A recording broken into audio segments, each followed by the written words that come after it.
Dica número 1. Aqui acontece anualmente o Campeonato Mundial de Carregamento de Esposas desde 1997. Dica número 2. Possuo um idioma próprio, que deriva da família das línguas urálicas. Dica número 3. Sou uma república parlamentarista. Dica número 4. Segundo a lenda, o Papai Noel vive aqui, na região da Lapônia. Dica número 5. A qualidade de vida aqui é muito alta. Dica número 6. Sou banhado pelo Mar Báltico. Dica número 7. Minha população é cristã em sua grande maioria, sendo a maior parte destes, luteranos e ortodoxos. Dica número 8. As cores da minha bandeira são o branco e o azul. Dica número 9.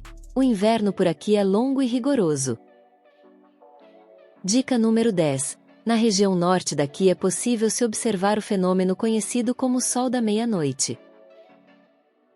Dica número 11. Minha população é de cerca de 5 milhões de habitantes e sou um dos países com menor densidade populacional da Europa.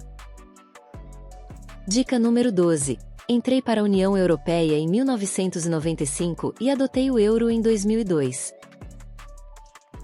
Dica número 13. Entrei em guerra contra a União Soviética em 1939. Dica número 14. Aproveitei a Revolução Russa para declarar minha independência.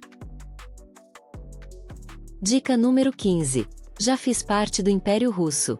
Dica número 16. Aderi à OTAN em abril de 2023. Dica número 17. Sou um país da Escandinávia.